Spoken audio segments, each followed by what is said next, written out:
What's poppin', players? Welcome back to the Two Penny Gamescast, episode 131. I am your host, Tavin Bothel, here with my good friend and co-host. Say hello to the people, Connor Elliott. Hi, how are you all doing? How are we all doing, Connor? That's the question of the week for sure. Oh, I'm doing fine. You're doing good? Like you're not. That's good. Yeah. I'm doing okay, man. I'm doing okay. Just busy all the time, and I'm somehow going to get even more busy. So that's always going to be fun. But you know what it is. That's college life. That is college life, and working the part time and doing all this stuff. So it's a good time though. I'm very excited. We've got some very exciting things coming up. For example, if you're listening to this live at twitch.tv/2pennygames at Sunday about 3:00 ish is when we go live and we record all of our podcast shows. You will be able to watch us later tonight react and review to The Last of Us Episode 2. We reviewed it last week. You can go see our full reaction and review over at youtube.com/2pennygames. But this, of course, is the Two Penny Gamescast, your weekly news show in which me and Connor sit down and we give you the new news you need to know concerning the video game industry. We each come to you with two topics, 2 pennies, if you will, and we give you our 2 cents on them. You can also find us live recording our piggy bank, which goes live on youtube.com/2pennygames every Saturday at 8 a.m. Central Time, and mainstream podcast services of your choice. In which last week, or this week rather, we did our 2023 video game fantasy draft, which is on the channel right now. Go check that out. It was a lot of fun. I'm very excited to see the results. Connor, you had Fire Emblem Engage on your list, and it scored you a good starting number of points. I believe last time I checked, the Open Critic was at like an 82. Yeah, that's what I was actually going to check because it's been a while since I checked. It's been a few days.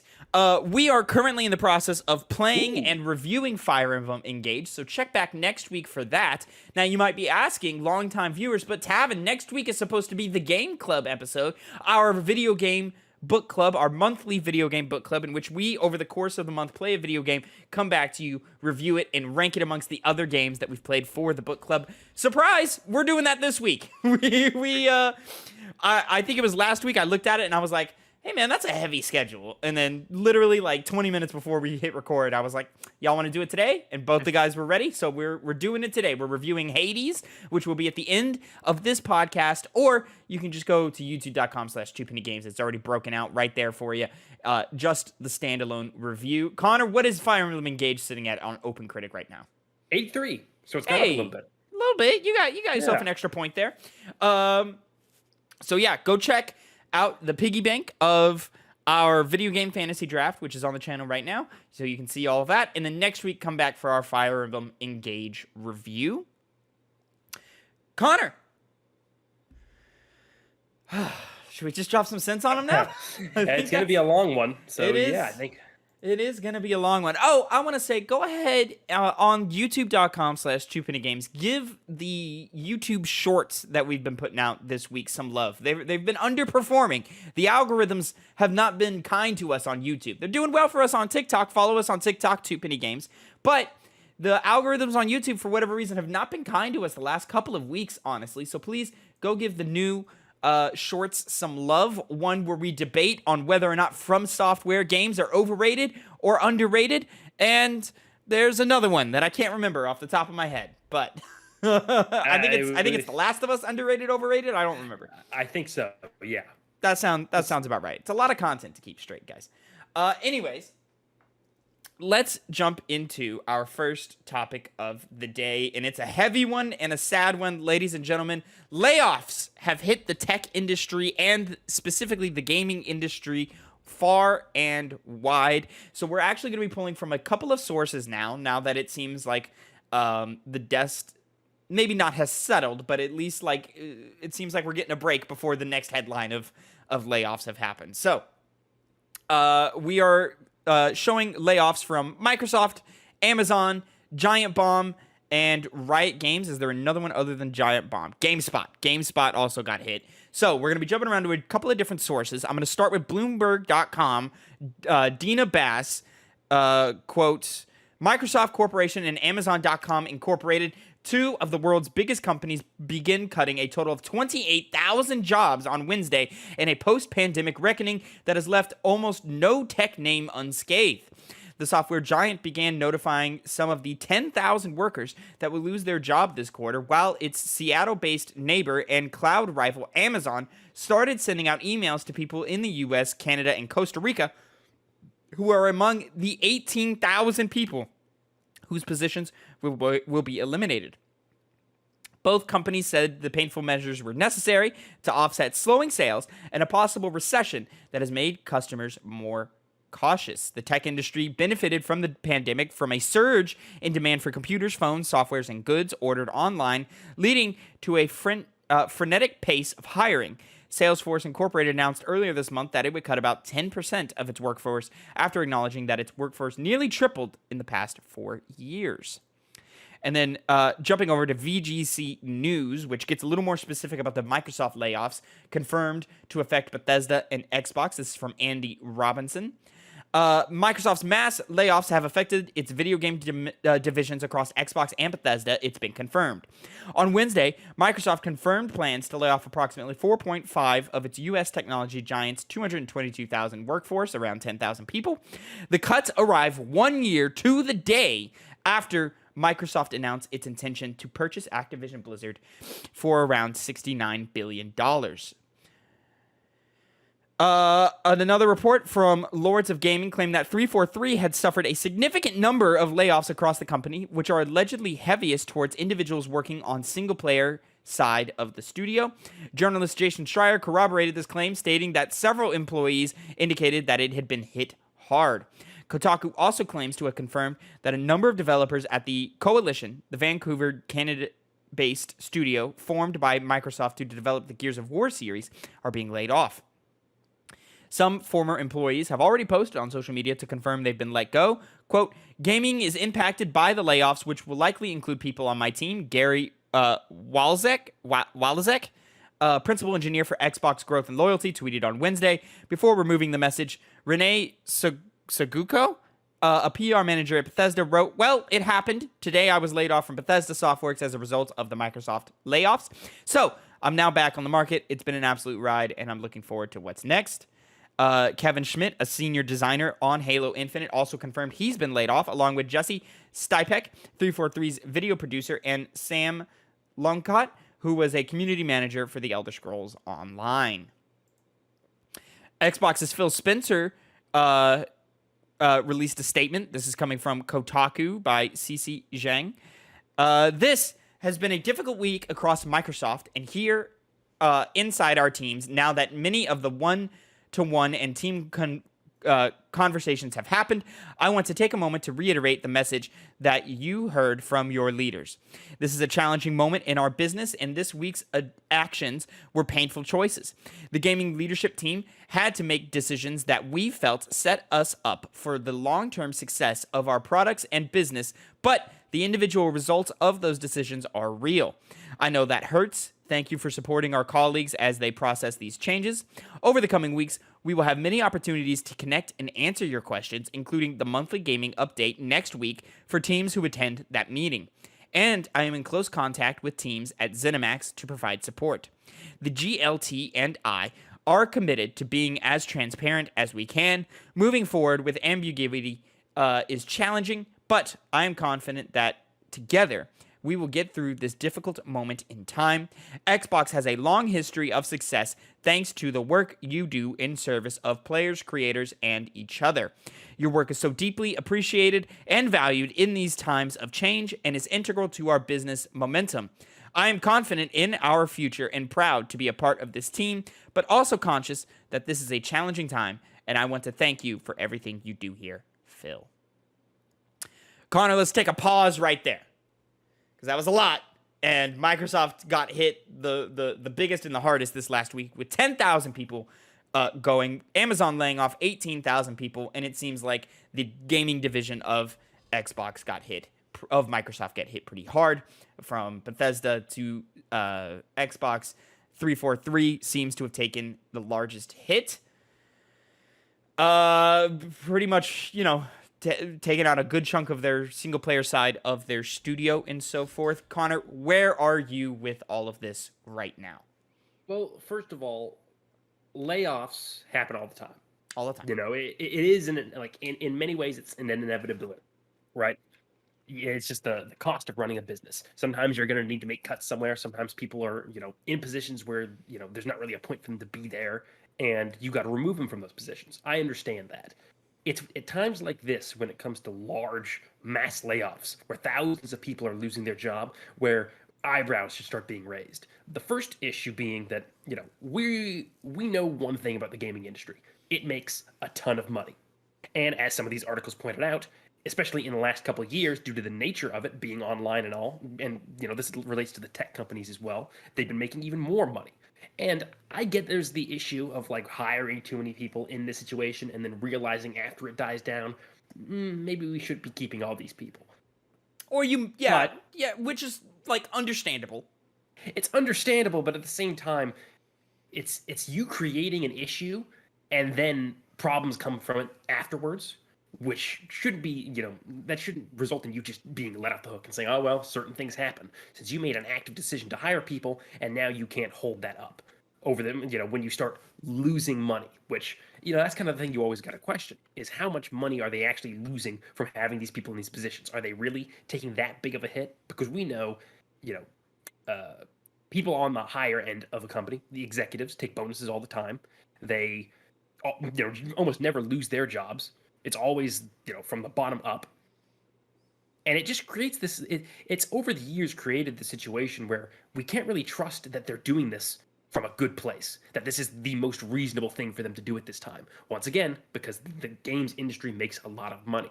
So a lot of these, sorry, we're sorry it happened. You guys did so good for us. It kind of rings empty when the follow-up is, well, you just lose your jobs. And once again, with these layoffs, sometimes they have benefits that the workers get. They get paid for a little bit afterwards. I don't know exactly what some of these policies are. I'm assuming Microsoft's is pretty good. But that ultimately kind of rings hollow also when you're just laying off this many people in just such a, snap of your fingers moment and they're just all gone. I never really think that it's this necessary. I always believe that it's always an overreaction to fire this many people, especially because, once again, how much is their bottom line actually being affected? A lot of it's very vague. It's like, oh, what are you going to do, right? They don't really go into depth of if this was actually the right choice to make. They just kind of do it and they say sorry afterwards and move on. Well, to be fair, they can't show us their pocketbooks or whatever. They because can't. that would affect their stocks and people's people would be inflamed at how much money Bill Gates or whatever executive on that level is making, or so on and so forth. So there's that. But I'm mostly on the same page as you. This is incredibly unfortunate, but I don't know if it's 100% surprising. It's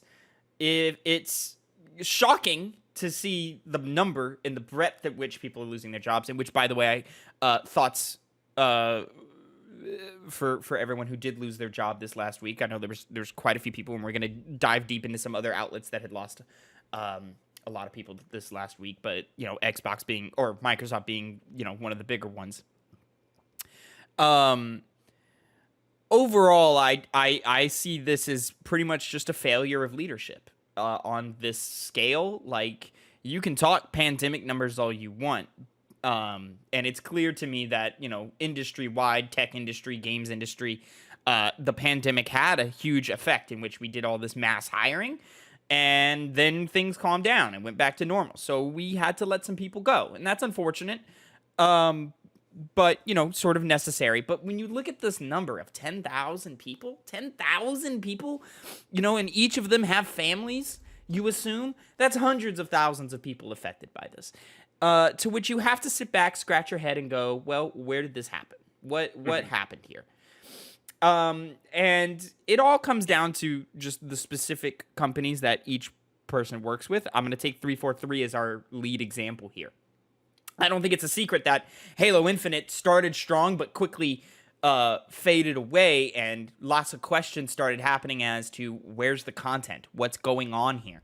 You know, you were in such a prime position, and you had a mechanically super solid game, but you just kind of dropped the ball because there was no roadmap, there was no plans, and you were bringing in all these people to help, and then all of those people who came in to fix the problem are gone now.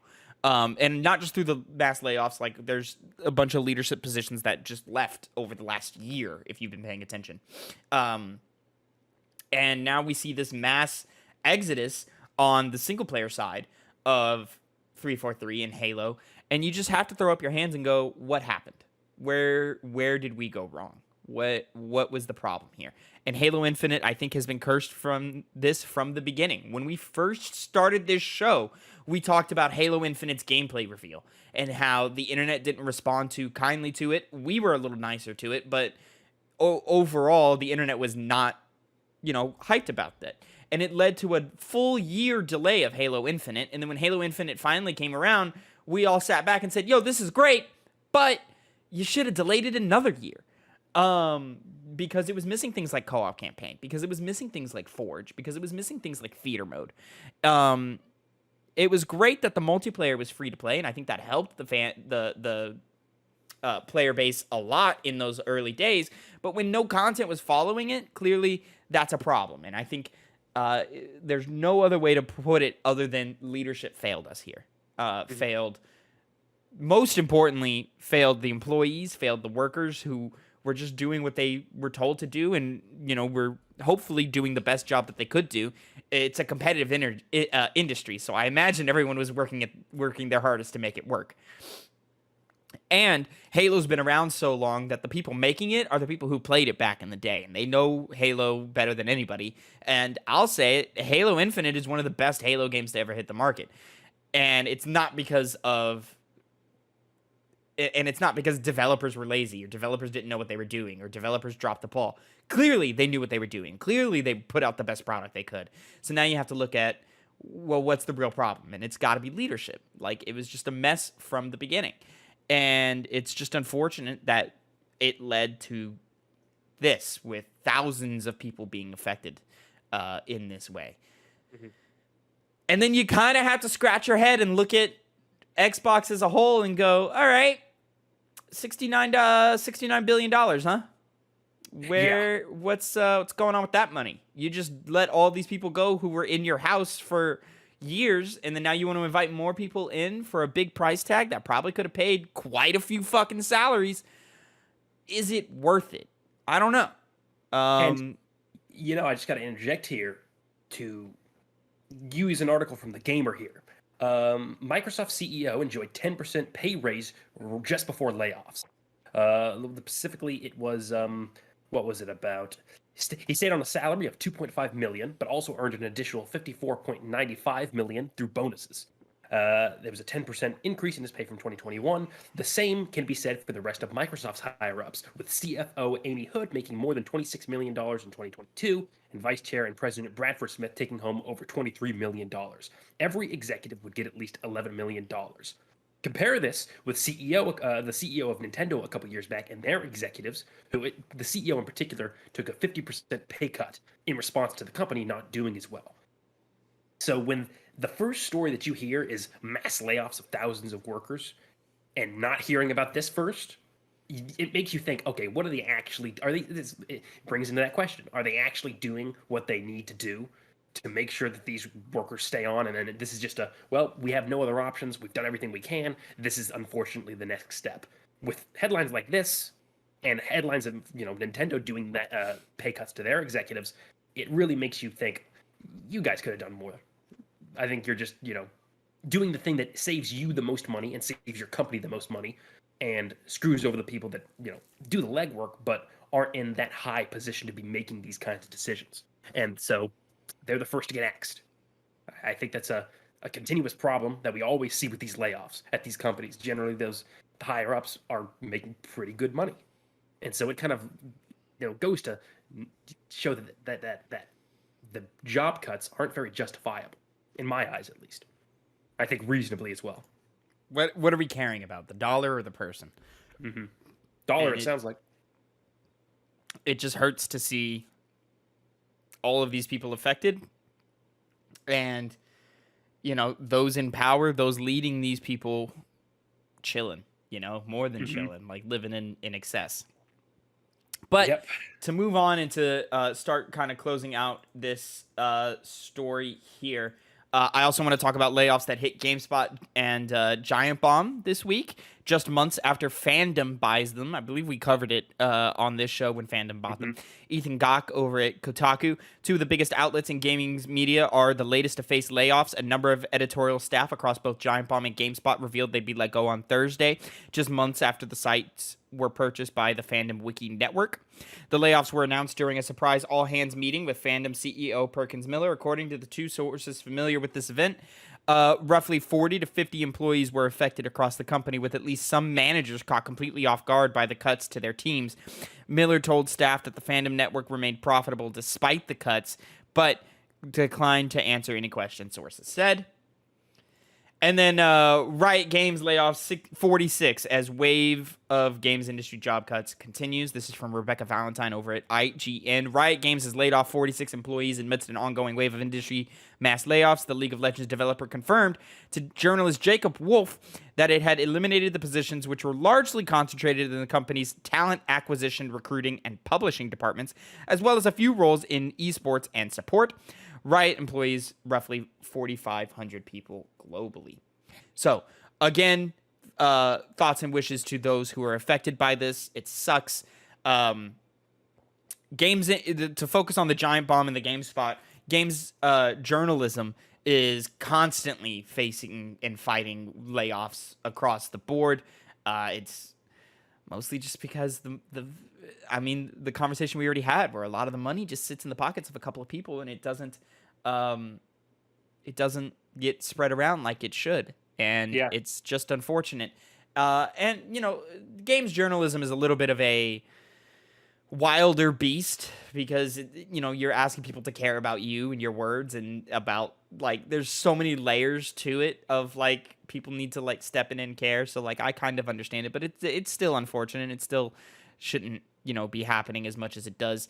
Fandom, this is not the first time they've done layoffs, even in the last couple of months. I feel like I forget who, but we covered it on this show, and I'm sorry for not remembering it, but just a few months ago, they cut off a lot of people. I believe Imran Khan, who we've covered several times, or we've used his work several times on this show, was affected by the last round of layoffs that we covered. And then Riot Games lays off 46. This feels like a number that makes a little more sense. 4,500 people globally, 46. That's what, 1% of your workforce? That sounds a little more like, oh, okay, this is because of pandemic stuff. And I'm sure maybe there's things that could have been affected, but everyone is going through it right now. We're in the midst of a recession, I think. I don't know. Yeah. Joe Biden keeps talking about how great unemployment is right now. But I'm sitting here looking at, Microsoft just laid off 10,000 people. Amazon just laid off 18,000 people. My father and my mother work for a communications company, and they're laying off people constantly. And it's just it's a domino effect of people get affected all across the board. But it's just so big that it's what the fuck is going on?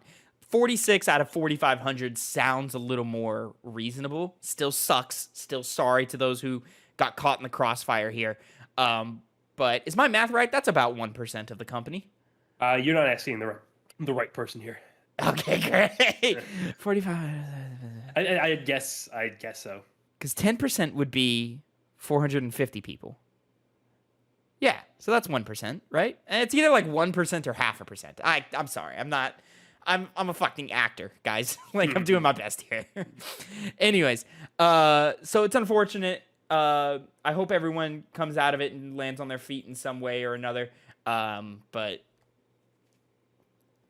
most likely not. This is the beast of games industry and capitalism. But I think we're good to leave the story there, Connor, unless you have something else to add right now.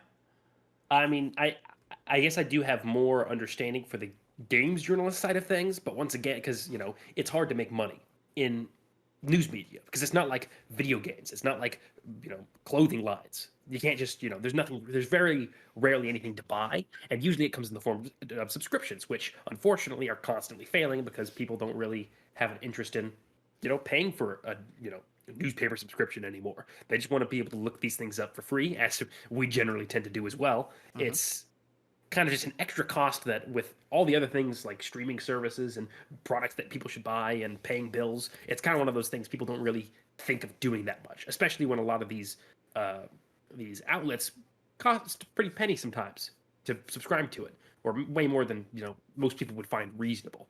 That aside, though, the same thing that we said before, we never hear stories of the higher ups who keep their jobs and have the most money coming into their wallets take pay cuts. So it's kind of hard to still say that they're making a correct decision when we don't even know the full scope of it all.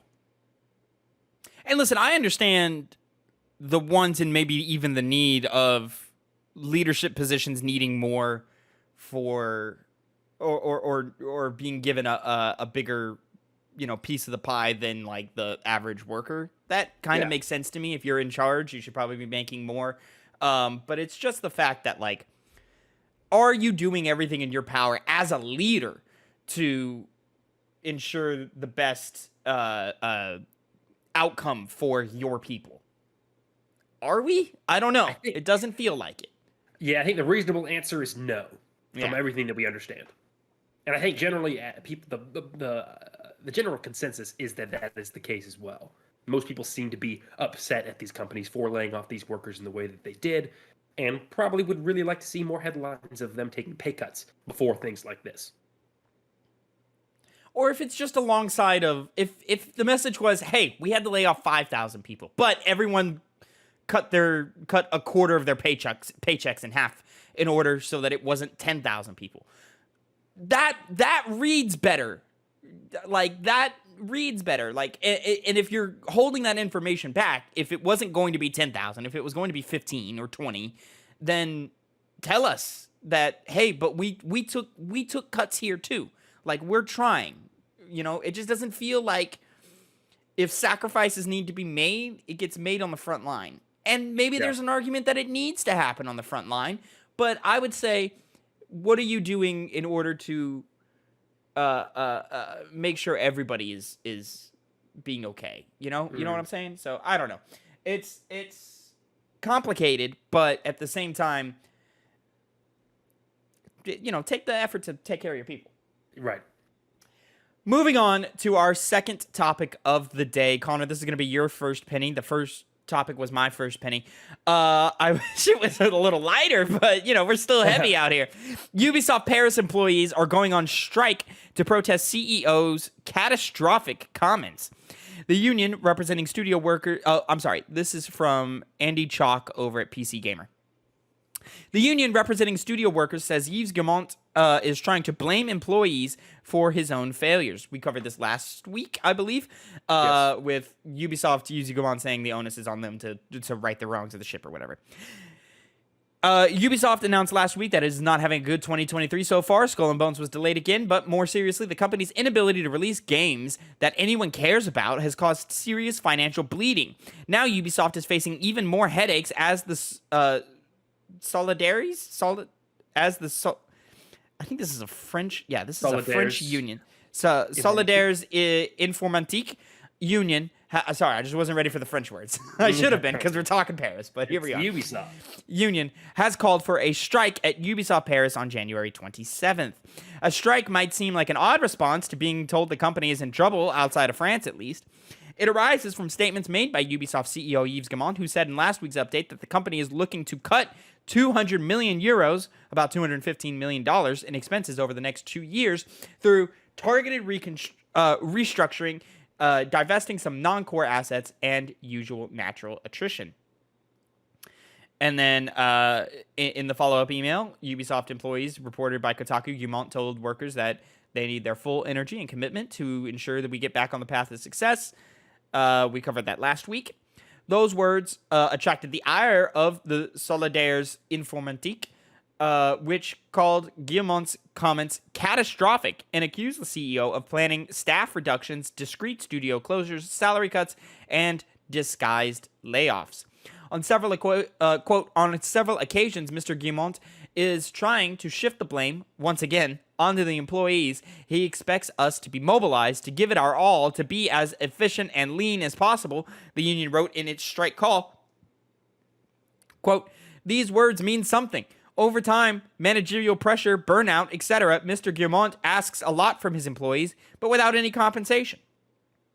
The studio said salaries at Ubisoft have failed to keep up with the inflation, that the company has not implemented a 4-day work week. Ubisoft reportedly experimented with a 36-hour work week in 2021, but declined to carry on with it, and that there are no protections in place for exhausted dev teams after their projects are completed. The union is thus making 4 demands. An immediate 10% increase for all salaries, regardless of annual increases, to compensate for inflation. With the hundreds of millions of euros obtained from Tencent, there is money in the coffers of the employers. Damn. The improvement of working conditions, in particular, the implementation of the 4-day workweek, transparency on the evolution of the workforce, both locally and globally, a strong commitment against disguised dismissals and condemnation. Am I saying that right? And condemnation. What? I hate words, man. Let me tell you what. Condemnation. Abusive managerial policies that push employees to resign. Quote, and because Mr. Guimont and his clique only understand the relationship of power, Solidaires Informatique is calling on the employees of Ubisoft Paris to go on strike on Friday, 27th of January in the afternoon from 2 to 6 p.m., the union wrote. The call for a strike is limited to Ubisoft Paris rather than the company as a whole, because Solidaires Informatique is a French trade union with a chapter at the Paris studio, but not others. This isn't the first time it's taken action against Ubisoft. In 2021, the union filed legal action against Ubisoft over allegations of institutional sexual harassment, and later that year, it criticized Ubisoft's plans to move into NFTs as useless, costly, and ecologically mortifying. Ubisoft has not reported a comment, but I'm going to jump over to IGN reporting Ubisoft CEO apologizes to employees over ball in your court comment. Ubisoft is facing turbulent times, yada yada, after the changes were scrapped. The CEO apologized for his previous comments. Quote, I heard your feedback, and I'm sorry this was perceived that way, Guimont said, according to the sources present. Quote, when saying the ball is in your court to deliver our lineup on time and at the expected level of quality, I wanted to convey the idea that more than ever, I need your talent and energy to make it happen. This is a collective journey that starts, of course, with myself and with the leadership team to create the conditions for all of us to succeed together. Let me start this off with what a crock of shit!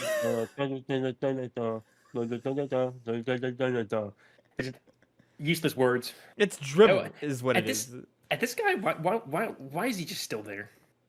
Because he's got it, man. He owns it. He did. He's just not, and you know, it's a boys' club over there at Ubisoft, man. Like he just hangs out with his friends all day, and you know, cracks the whip even harder when the workers act up. So, I guess that's an apology, but you know, it's not much of one. Good on the Ubisoft Paris team for striking for their rights, and I really do hope that it, you know, works out, you know, best case scenario for them. We've been covering Ubisoft for a minute now, and it's just a circus, and just continues to be a circus, and never ends to be a circus. So I'm very, very hopeful, but not very. Yeah. I guess I'm not hopeful. I don't know. I give them my full support and hope for the best, but expecting not so much. One of the big issues is that it's only for a short period of time on a single day, so far as we know, and it's only in Paris. So it's seeming more just like a we don't like. It's kind of a sign to show we don't really like what you're saying, but doesn't really do much, as you said. I mean, a whole branch of your company saying, "Hey, fuck you, we're not working for 4 hours," is a statement. That's a statement. That's a lot of money gone. It's a statement, but it's like what is it going to be? In the long run, are they going to say, "Oh, we should be be more careful in the future and treat our workers better and whatnot? Or is it just going to be like, oh no, we took a hit, and then just kind of move past it since it is just a single day? Yeah. And going back to the comment that Guimont said, I had an issue with it. I know he's French, so I don't know if English is his first language, and this may have come across as, no, I'm not going to give him that win, because the ball is in your court. It's clearly just a thing you say when you say it is entirely up to you. The onus is completely on you. And then he tried to, I just need, you guys to, your talent and energy to make it happen. Even the opening statement of his quote unquote apology, I heard your feedback and I'm sorry this was perceived that way. Almost the telltale line that someone doesn't actually feel bad about it. They don't feel fucking bad. You're not apologizing for what you said. You're just sorry that we didn't like what you said. Yeah. So you maybe use better words next time, or just not talk. Yeah. One of the two. It sucks to see Ubisoft, which was in such a promising position just a few years ago, just squander it all and just get obsessed with monopolization of one franchise and try to turn it all into one thing. And man, it just hurts to see someone who had delivered so many great games of my childhood just be turned into this corporate crap hole that I hate that every other week we have to talk about Ubisoft. We have to talk about how Ubisoft Singapore is a fucking mess and no wonder they can't get Skull and Bones out the door. We have to talk about how Assassin's Creed is their one true thing that they're holding on, and they're going to cram it down our throats till the end of time. We have to talk about how they have so many IPs that are just collecting dust and could be used to help diversify your portfolio, to help bring in more revenue that you're just not seeing because you're not taking advantage of it. Why the fuck is Spies vs. Mercs not, if you want to do the games of service thing, why the fuck is Spies vs. Mercs not a games of service game? Just on a smaller scale. Why do we keep getting these bullshit fucking titles that nobody's interested in and we never see? I'm looking at you, Defiant XD.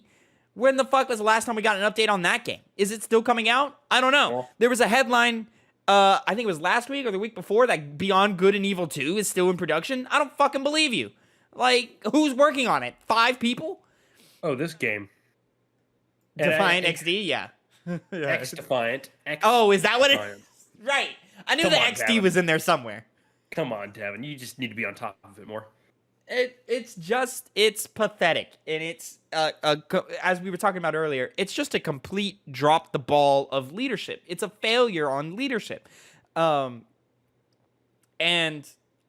it's just disgusting to see week after week of just this company that used to have greatness and still does in times,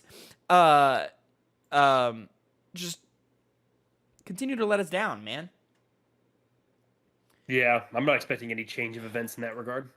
I think we're just going to get more and more and more of this until some people are, that deserve to be fired are actually fired. Right? Yeah. We just need some fresh faces and some fresh leadership is what we need. Send the ghost to Christmas Past over at Yves Gamont's house real quick, because holy fuck, man, this is disgusting. I don't think he has a soul to connect with. Oh, from what I've seen of him. Moving on to our next topic of the day. Your second penny of the day, topic number 3. Final Speaking update. of what doesn't have a soul. Oh, man, don't go there. Final update on the future of Marvel's Avengers. This is from Avengers.com. There was talk of it moments before this press release was put out, but here we go. To our amazing community. After 2.5 years and introducing 12 of the Earth's mightiest heroes, following update 2.8 on March 31st, 2023, we will no longer add new content or features to Marvel's Avengers. All official support for the game will end on September 30th, 2023. Even after official support ceases on September 30th, 2023, both single and multiplayer gameplay will continue to be available. See below for more information. And then things about the update. As a show of our appreciation for our community, starting March 31st, 2023, we will make all the game's marketplace, challenge card, and shipment cosmetic content available to all players for free. Every single outfit takedown emote and nameplate from the marketplace, challenge cards, and shipments, will be free for all players from this date onwards if you own a copy of the game. Gifting the full library of the marketplace cosmetic content is a way to thank our community by letting everyone experience the breadth and depth of content in Marvel's Avengers. We know this is disappointing news, as everyone in our community has such a connection to these characters and their stories. We're so grateful that you came on this adventure with us. Your excitement for Marvel's Avengers, from your epic photo mode shots to the threads theorizing who our next heroes would be, to your Twitch streams, has played a large part in bringing this game to life. We hope you continue to play and enjoy Marvel's Avengers. We can't thank you enough for your support and for being part of our super team, Marvel's Avengers development team. Also, don't believe it was said in here, but the game will also be delisted shortly after this final update goes through. Once support is pulled, you will no longer be able to buy Marvel's Avengers. So if you have any interest at all, now is the time.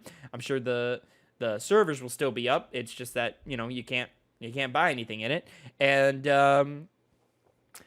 I mean, this is the best of a bad situation, right? Like, from the jump, Marvel's Avengers didn't have a really good shot. It was handed to a team that excels in single player narrative, set piece action, and not so much in multiplayer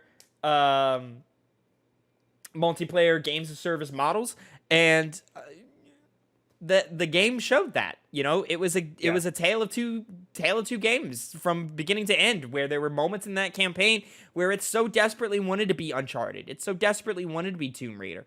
But it was forced into this, monetization model in which we had to make every level replayable, and, all these, heroes be able to be played in every single level. And that, crippled level design, it crippled enemy design, it crippled gameplay, and you were left with a game that didn't know what it wanted to be, and it struggled for a long time to get on its feet. And when it got on its feet, it didn't offer enough to bring people back or keep people interested. I was shocked when the War for Wakanda expansion dropped, and I hopped in to play as Black Panther for a little bit just to see what that was like. It was good. It was fun. It was a solid time. Like, the mechanics were still Marvel's Avengers, which were fine. Like, the game is fine. It's not a bad game. It's just fine. But I was shocked to see the subtitles still, like, were broken, like, from launch. And this was a year out. And I was like, really? Really? The subtitles are still like this?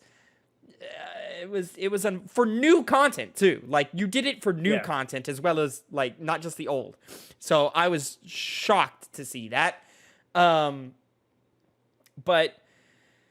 I mean, at least, like, they're doing their best to appease the community. All of the cosmetic stuff being free, all of the things that, would require grinding or payment or whatever, they're saying, hey, we're gonna make that available to everybody for as long as we can. So. Yeah. I should mention, hey Phil, how you doing?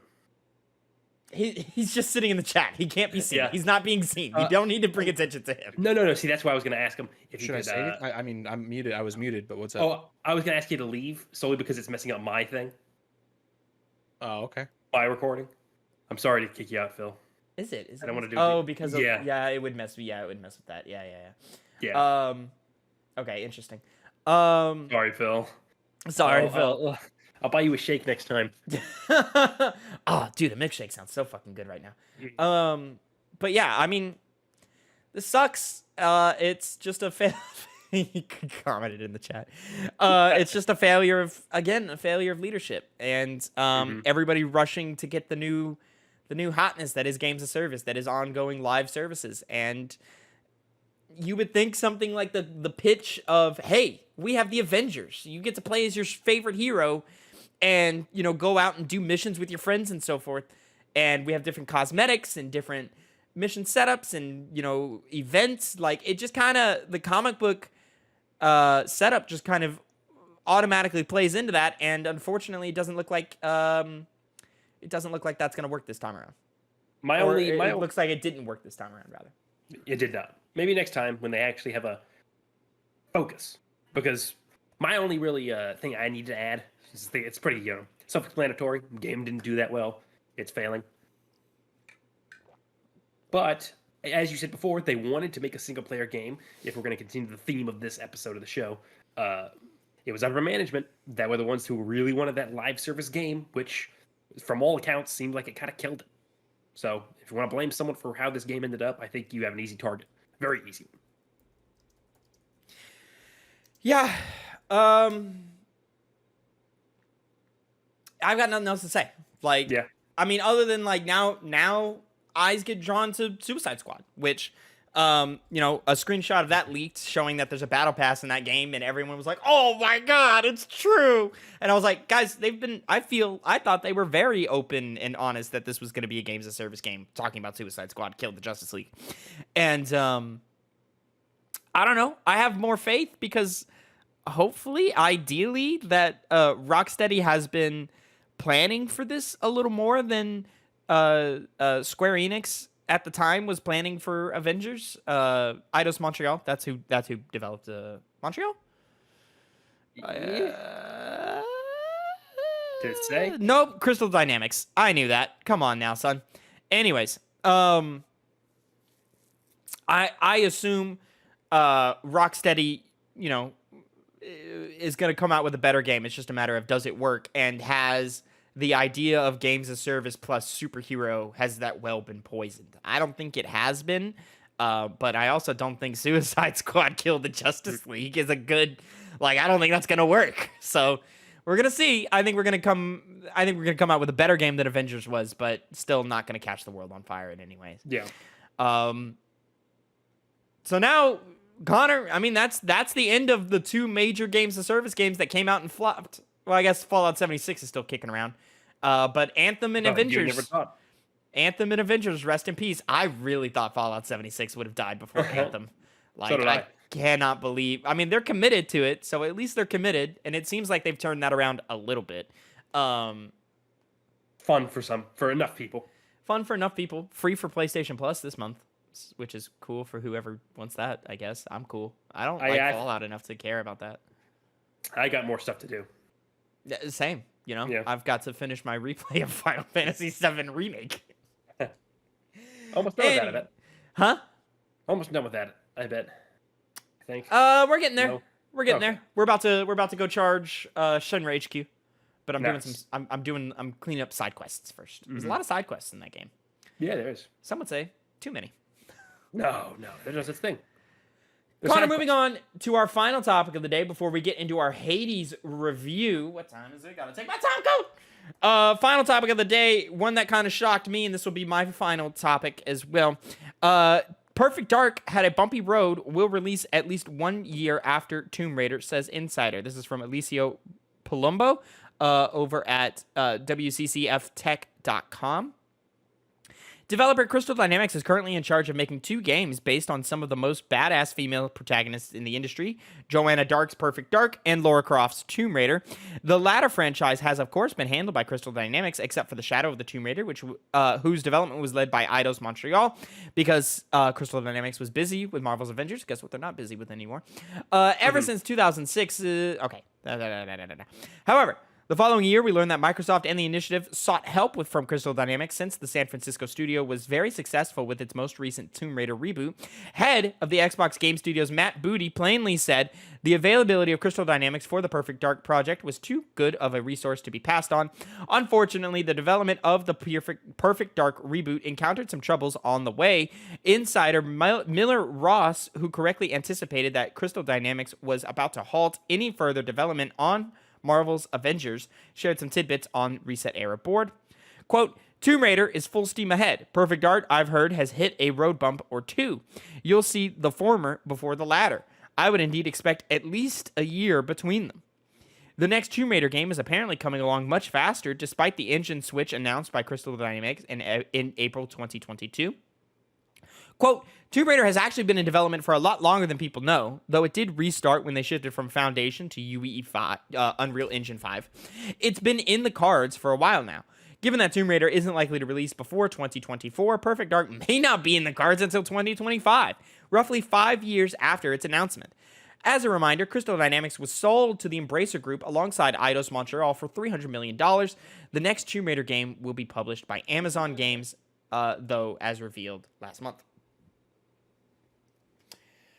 This shocked me. I was not ready for this. Kind of came out of nowhere. Excuse me. Come on, man. What are you doing? I'm sorry. I don't know where that came from. But yeah, Perfect Dark was announced so long ago, and it's led by the Initiative, which was supposed to be Xbox's lead studio. That we heard from a long time ago when that studio was announced, and they sat in the dark and waited. And we waited to see what they were gonna make, and then the Perfect Dark was announced in 2019's Game Awards. Is that right, Connor? Something like that. Dang, that feels like a long time ago. I know, it's been a while. I'm fairly certain it was Game Awards, and I think it was 2019. It was Game Awards, I believe, yeah. And to just hear that Tomb Raider, which was just announced just a few months ago, not even officially, not like a trailer or anything, just like, hey, we're doing it, and it's still kicking, that's fucking insanity to me. Game Awards 2020. Was it 2020? Okay. It was. All right. There we go. Well, that's, I guess a little better, but still, like, great for Tomb Raider fans. I like the Crystal Dynamics Tomb Raider games. I'm excited to see them do it, hopefully with a fresh take, a new type of Lara Croft interpretation and so forth. But the Initiative and Crystal Dynamics need to get it together on this Perfect Dark game. What are we doing? That's what people were waiting for. People have been looking forward to more Perfect Dark games, but guess it's not going to come around as soon as we thought. Not anytime soon. So, anyways, that's about all we have to say on that. So, ladies and gentlemen, we are going to bring Phil back in here. If you're watching live, don't go anywhere. And we're going to start our review for Hades. What's poppin', players? Welcome back to the Two Penny Games review. This time, a little video game book club, Two Penny Game Club, which is your monthly video game book club that we do the first episode of every month. We're a little early this month just because of where the timing led up. Next week, we're doing our Fire Emblem Engage review instead. So this week, we were all ready and willing to jump in on our review for Hades. This will be our 8th game that we've reviewed on the Two Penny Game Club. And of course, at the end of the episode, we will rank it amongst all the other games that we've done up to this point. I am your host, Tavin Bothel, here with my good gaming buds. Say hello to the people, Connor Elliott. You already probably have seen me if you've watched the podcast, but for the breakout people, hello. Hello. He is, of course, referencing the Two Penny Gamescast, which is our weekly news video game news podcast that goes up every Monday, 8 a.m. Central Time, youtube.com/2pennygames, and mainstream podcast services of your choice. This is attached to the end of that, or if you're just watching on youtube.com/2pennygames, the review gets broken out and put up immediately. Also, you can watch us live over at twitch.tv/2pennygames every Sunday from about 3 p.m. to, 6-ish, however long it takes us to get through all of our shows. And then, of course, at around, 11 o'clock, 10 o'clock, not quite sure yet when that's going to happen, we will be reacting and reviewing The Last of Us episode by episode. This week, we're doing episode 2, The Infected. That will, of course, go up live over at youtube.com/2pennygames. But to finish out our little threesome of hosts, say hello to the people, Phil Shoemaker. Hey, what's up? It's me. It's Phil. It's I'm Phil. here. Well, I got thrown off by the long break between Connor's introduction and my introduction. I was like, I guess I'm here. It was. I do. Sorry about that. It's a okay. little different for the rigmarole. So, ladies and gentlemen, let's get right into it. Hades, some quick facts for you. December 6th, 2018, the game first came out. It sold about 1 million copies during its nearly 2-year-long early access period. Hades sold about 700,000 copies. Within 3 days of its official release, it sold an additional 300,000. Did I say 300 or 700 before? I said 700 before, right? Early access, 700,000. After official release, an additional 300,000 copies for a sale over 1 million. I'm sure this number has also increased after it came out on PlayStation and Xbox, but these are the most recent things that I'm pulling from Wikipedia. So, The official release was originally just on PC and Switch, right? yes, yeah, PC and Switch initially. With a Metacritic score of 93. I'll say I first played the game on Switch, then switched over to PlayStation mid to late last year. So when it came up on the Game Club wheel this time, I was like, oh boy, here we go, because I just finished playing a lot of it. So to jump into my review of Hades, I'll tell you what, ladies and gentlemen, I like myself a good podcast game.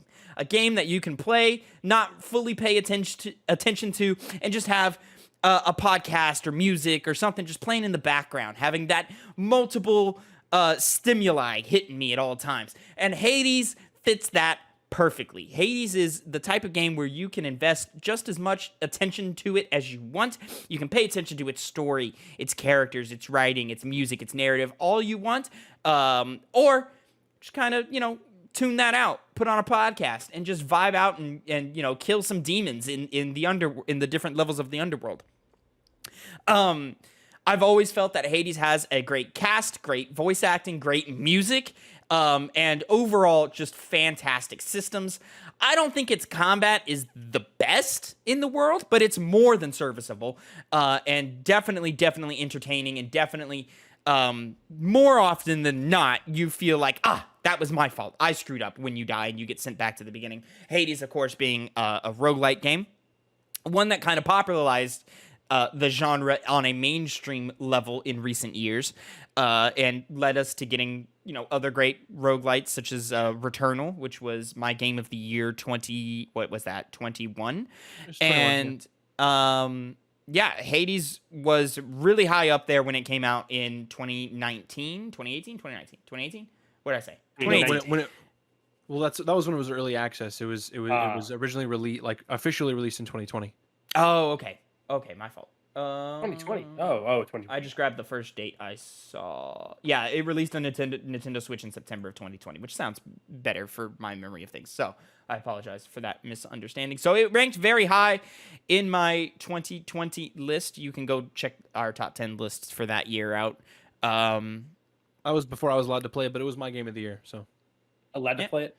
It was it was high for me. I don't remember where exactly, but it was probably top 5 somewhere around there. But anyways, this time around, even though I was kind of tired of Hades because I just finished playing it myself, I can't deny that it's still a really fun game and a really good time, and I fully recommend it. I haven't personally beaten Hades, like I said, but we're recording early, so I will beat him soon. I'm getting very close. I've seen him a couple of times, and I've gotten very close every time that I've seen him. So it's just a matter of, do the dice roll in my favor to get there by the end. My thing is you've never actually completed the game. Yeah, but once you beat Hades, you've played Hades, you've beaten Hades, you've done Hades, Right, but you didn't do all the other stuff. Okay, I didn't bring Mom home. Okay, you didn't bring Mom home. You didn't bring Hades and his family back into the fold of the Mount Olympus gods. Okay, but I've put 50 plus hours into the game collectively, so I've played the fuck out of Hades.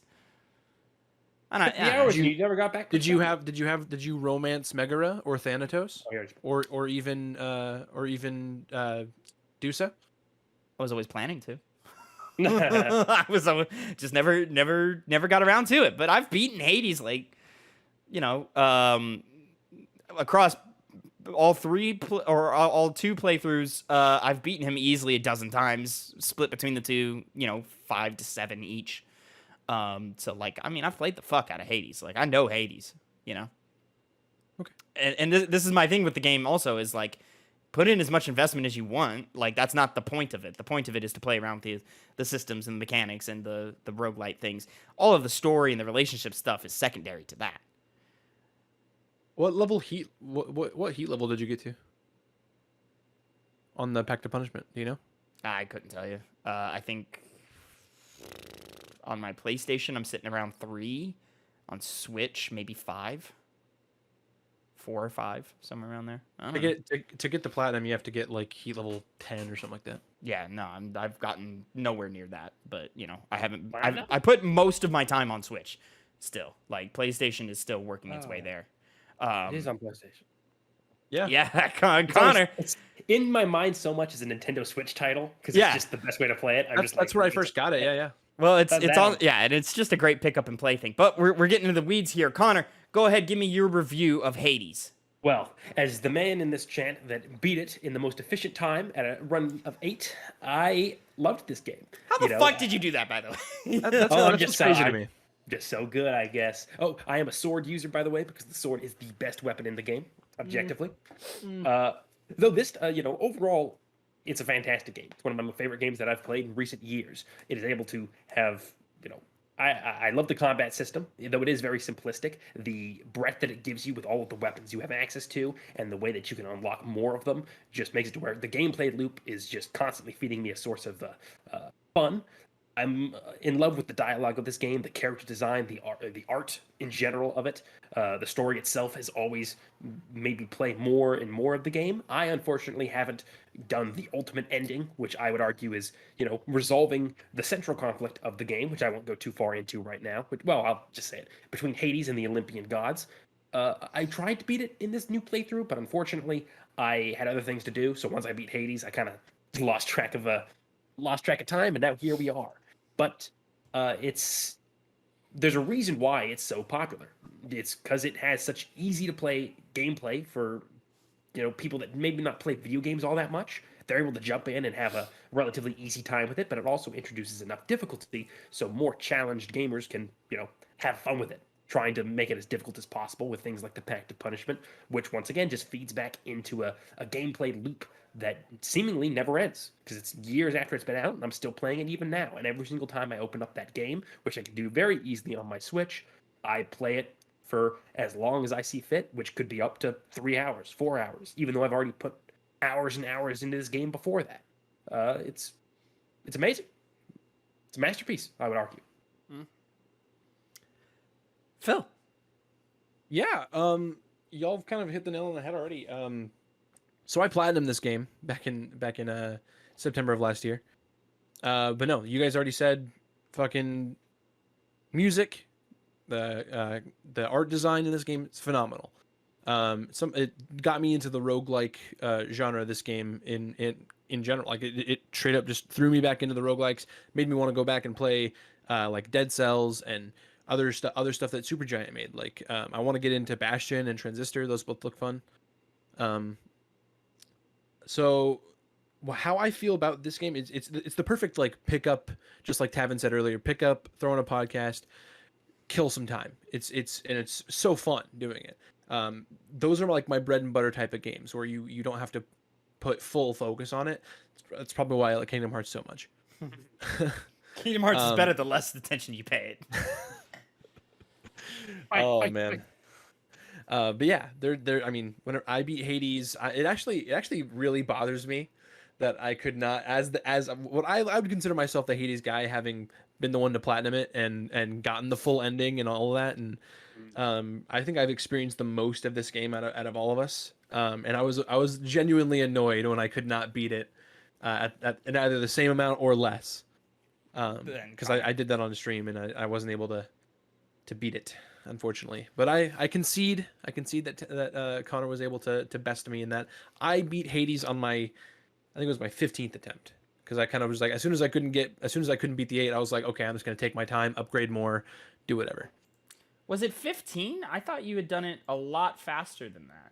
Yeah, I thought it was like 12. I thought he said 12 in the chat. Did I? Let me Unless see what he's I a said. little liar. He might be a little. I thought I said 15. Modest is the correct word.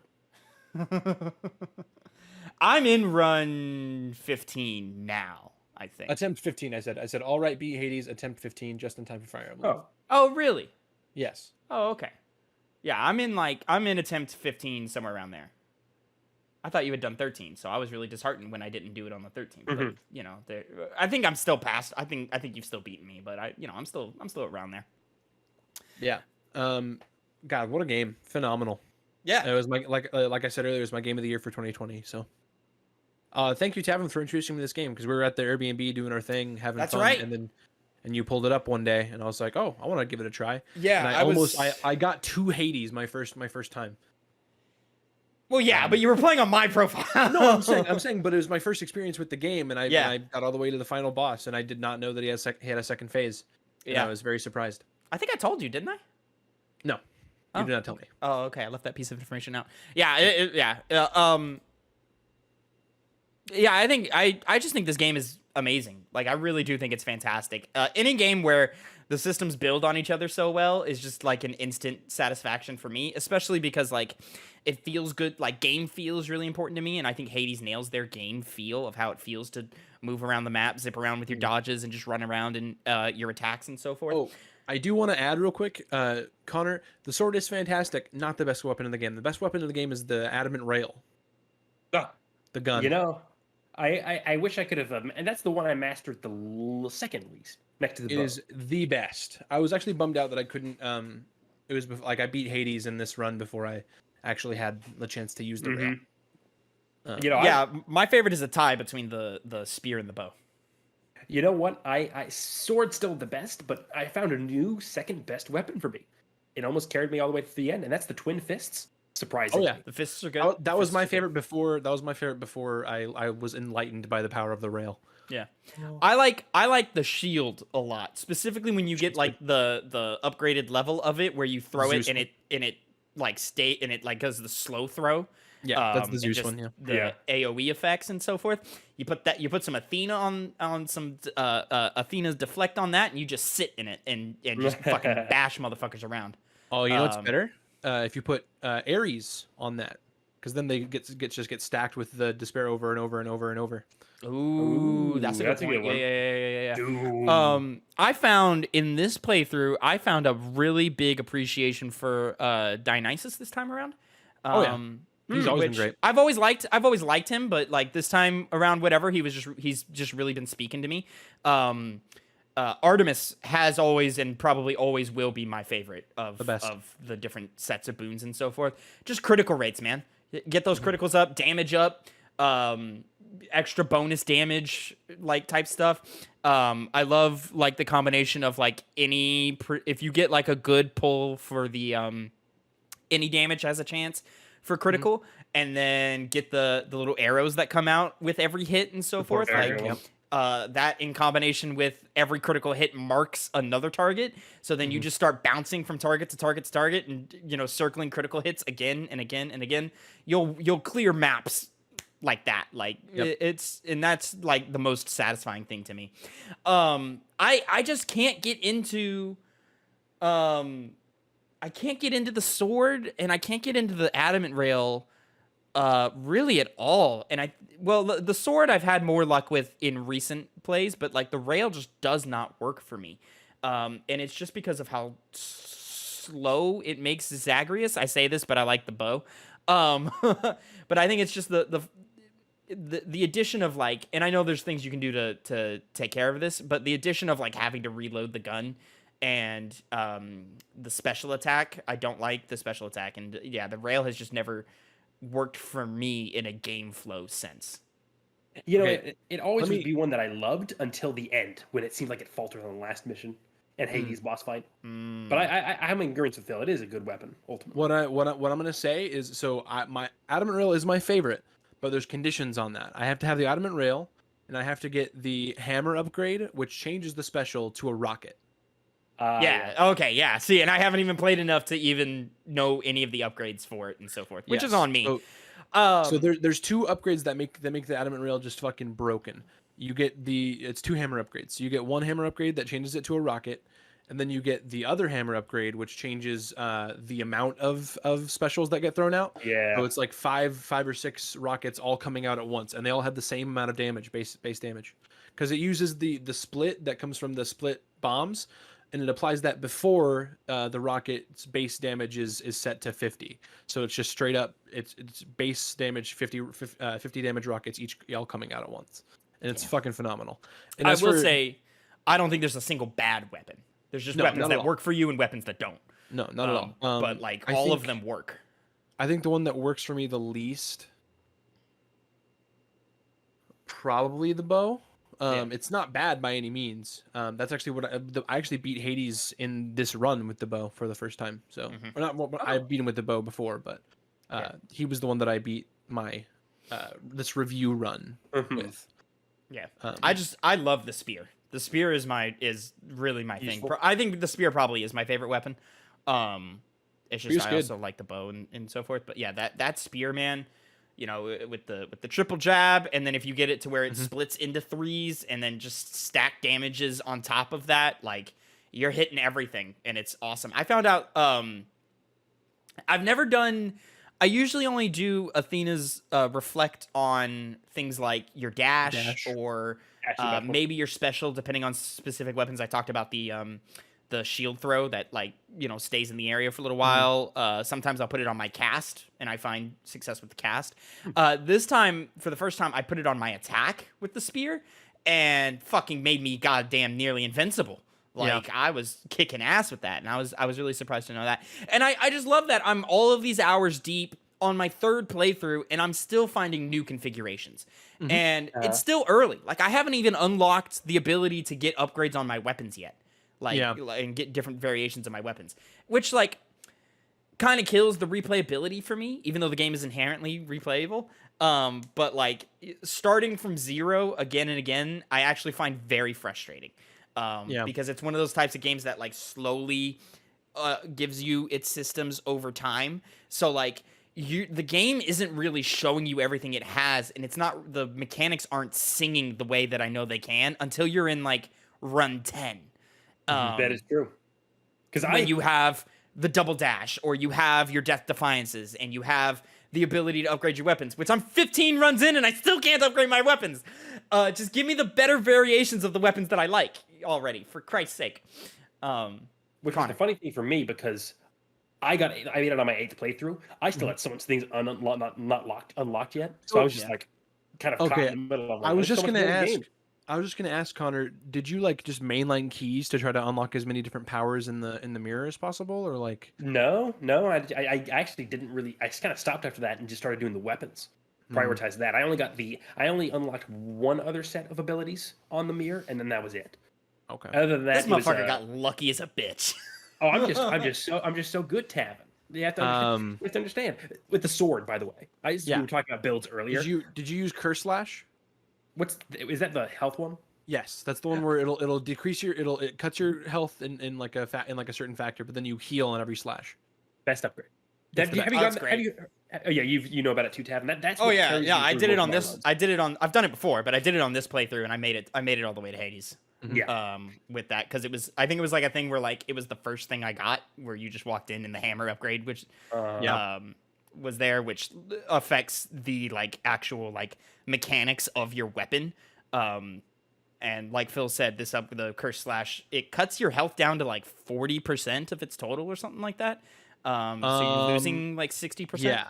Something like that. But every hit you land gives you 2 health back. Yes. In this playthrough, I didn't do that. That's just my favorite build because it's able to carry me through the most. But I kept trying to get it, to beat it as quick as possible, but I never did. Still won with the sword, but I just used traditional, fighting styles and whatnot. I will say, I also think this game is a great completionist game. Oh yeah. Like, I don't have it yet. Phil has it because he was focused on it, but this is just kind of like sitting on my PlayStation as like a kill time game. And it's just always great to come back and be like, oh, I can max out the sword today. Oh, I can focus on the adamant rail. I can focus on the bow. I can build up these relationships and so forth. Like, there's always something to do. There's always something to work for. There's a checkbox to be checked off at all times. Like, and I really, really appreciate that about the game. Very, very good. Very yeah. good. If you don't like the adamant rail, definitely try to see if you can get the aspect of Hestia upgrade. Which is like, it costs 2 Titan blood, and then every time you manually reload your gun, your next hit does a bonus damage. Now you roll a lot with that gun too. Yep. Yeah. And that's the thing, is like, Phil knows the systems and so forth. I know it like the back of my hand. Yeah, he knows it. It's like riding a bike. even when I was playing Hades at my peak, I didn't know these systems like that. I was like, I don't know, I like the thing that does this, and then when I combine it with that, that's what I like to do. Yeah, there's depending on what weapon it has. I usually, whenever I'm playing Hades, I'll pick the weapon that is giving me bonus darkness. That's usually what I use as like what I want to use this run. And I know what my ideal build is for each weapon. Like I know what gods I want to focus. I know what like what thing, like general ideas I want to go for each build. Most of the time my dash is Athena. Yeah. Just because I want that that deflect I can get on there. I've learned to not do that so much on the dash specifically. Not it's kind of a crutch, and I found the more I lean off of the crutch stuff, the more success I'm finding now. Where if I put something that I've never had on the dash before, like I put weak. That one's not bad. Aphrodite's weak on my dash, and I was like, oh, this is actually helping out, especially in combination with some Artemis stuff where enemies that are affiliated with weak can increase your critical thing. And there's another one for Dionysus is what is it called, Phil? It's like drunkenness or something like that. Yeah. Can't remember what it's called. But I think Dionysus has the best passive ones, not ones that I like to put on my attacks usually. Like if it's the first one I have and it's put on attack, I'll put it on there. But I think Dionysus has some of the best passives. Like there's After Party, which boosts your health back to a certain percentage. Yep. If you go below it. There's Strong Drink, which is every time you go to a fountain in the middle of it, it boosts your damage by a certain percentage. And also refills your health all the way. Entirely, yep. Yeah. That one, if you get that one early, fuck. If you get it late, what's it fucking matter? Yeah.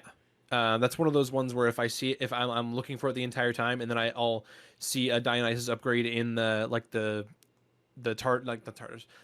Hades area, or Styx, like the Temple of Styx. And it's in one of those like the big shop that you have. It's in one of those, and I'm like, okay, I guess I'll get it for this last fucking fountain I'm gonna see at the Cerberus fountain. Yeah, if I'm in Hades, I don't get it. Yeah. Because I just don't see the point. Then, let's see. There's another one. Numbing Sensation. It's if you get below 40%, you take less damage. So that way, that one's good too. That comboed with After Party, it'll help you out. You're being okay. I don't like Zeus. Like pretty much across the board, if I see Zeus, I avoid Zeus. Oh, really? No. Zeus has a fantastic cast, really good attack. See, I don't like Zeus's cast because I can't focus who I want to focus with it. Because you put your cast in someone and now they take extra damage. If I'm trying to focus a specific enemy, like the little pink balls that spit out butterflies at you, butterfly balls, I try to get rid of those as soon as possible. So cast, fucking do a bunch of damage, get it the fuck out of here as soon as possible. With Zeus's cast, I can't do that because it zips off into somebody else, and I'm like, I don't fucking care about the random thing over there. Like, I need to get this thing done. So like, Zeus, I find just distracts and doesn't have enough bang for his buck. Zeus is he's not my favorite, but he's still up there. Even though for him to be viable for me, I need at least one of the things I need my Zeus upgrade to be either my attack or my cast, and then I need a secondary upgrade that gives them the jolted status effect. Yeah. That's like the most viable way you can build Zeus. That, and also his dash isn't bad, and his like secondary dash ability, which you can get. Which is there's the main one, which is cause a lightning bolt to go wherever you dash, and then there's a secondary one where if you have like a close call where you dash at the right time, they'll get struck by lightning. That one's okay. I like his on the attack, but every one of his that I like, I feel like another god has a better one. So like whenever I see him, I just avoid him because I'm like I would rather just not. Gotcha. I think what I think is the weakest boosts is Poseidon. Really? Oh God, I disagree. At least as far as actual like attacks go. Oh no, Poseidon's dash or Poseidon's call. His special. It depends on the weapon, but yeah, his call is fucking incredible. I love Poseidon's call. I'll give you the dash, and I'll give you the call and a couple of his passives. Other than that, I'm not reaching for Poseidon. You see, he saved me because of his first treasure. The sunken treasure. I like so it gives you a bunch of stuff, health, It gives you darkness, gives you gems. It's a So good way to get level up and Sunken Treasure recover. is good. What's better is Ocean's Bounty, because Ocean's Bounty will just it will passively boost everything that you the get. percentages. From then on. I like your damage is increased in the first 10 seconds. I don't like that at all. Oh, I Neither love do it. Oh, I love it. I think it's a waste, because you're like, there's sometimes you can't just bum rush it, because there's enemies that will teleport around, and there's enemies that will move around too much, especially ones that have armor. And it's just not viable to me. But it's for that reason that like you can that first wave becomes irrelevant. Like, because if you're in combination with a bunch of damage boost stuff, like that first wave you're knocking out and getting rid of almost immediately. The second wave, maybe if you did well enough and fast enough, you're digging into a good percentage after that. The third wave, that boost is gone, long gone. But I find it extremely useful for bosses. It melts bosses, like just getting that extra percentage of damage in those early stages where they're not throwing everything they have at you. So you have the opportunity to go ham and then pull it back and play a little more reserved.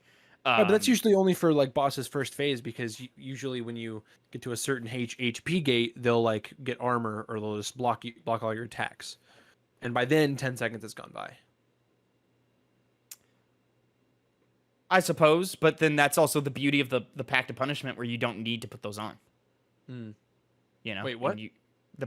Because you're talking Pacts of Punishment is what you're talking about. No. Oh, are you talking the moments where they become like Meg becomes invulnerable? Yeah. Yeah. I mean, sure, yeah, but like the faster you get to that, the better. You know? Okay. And then like my last 3 waves with the first boss, whether it's Meg or one of her sisters, I just melt them. Like, they're not even a challenge. I'll say I always have and probably always will struggle with boss number 3. Number 3 just fucking eradicates me. With, yeah, the Minotaur and Achilles, not Achilles, Theseus. Yeah, I hate that fight. Like, I think it does just a little too much. I think it throws a little too much at you in combination with Hades' systems. And I think I think Hades is the best boss in the game. But because that boss is so hard and so complicated, it kneecaps like your perspective of Hades. So you don't think Hades is the hardest boss anymore. You don't think Hades is the best boss anymore because the fight before him is harder. So like, but like if you were to take that third boss out and just look at Hades on the path up from Meg, Snake, Hades, like that's a perfect escalation where like I think the peak of Theseus and the Minotaur is too much. You should try it. You should try Theseus and the Minotaur with Extreme Measures 3 put on the Pact of Punishment. Because then, so Extreme Measures buffs the bosses. So Extreme Measures, if you put just one of them on, it'll give you. I think it's a toss up between 2 Furies or 3 Furies will show up. It'll be Extreme Measures 2 will. It's kind of the weakest buff. It gives the Hydra on the 3rd phase. It lets it move around freely, and there's lava all over the ground. But by the time you're on the 3rd phase, like that boss is done. Yeah. And then Extreme Measures 3 gives the Minotaur a golden set of armor. So he has more health and he's more resilient, and he changes up his combos. But it gives Theseus a fucking chariot with 2 cannons on it. So he's just launching fucking mortar shots at you the entire time, and he can run into you. It's one of those. It's a golden version of like the giant. Does that take enemy. away his base combos? Until you get him half health, and then he goes back. Yeah. Honestly, I would prefer that.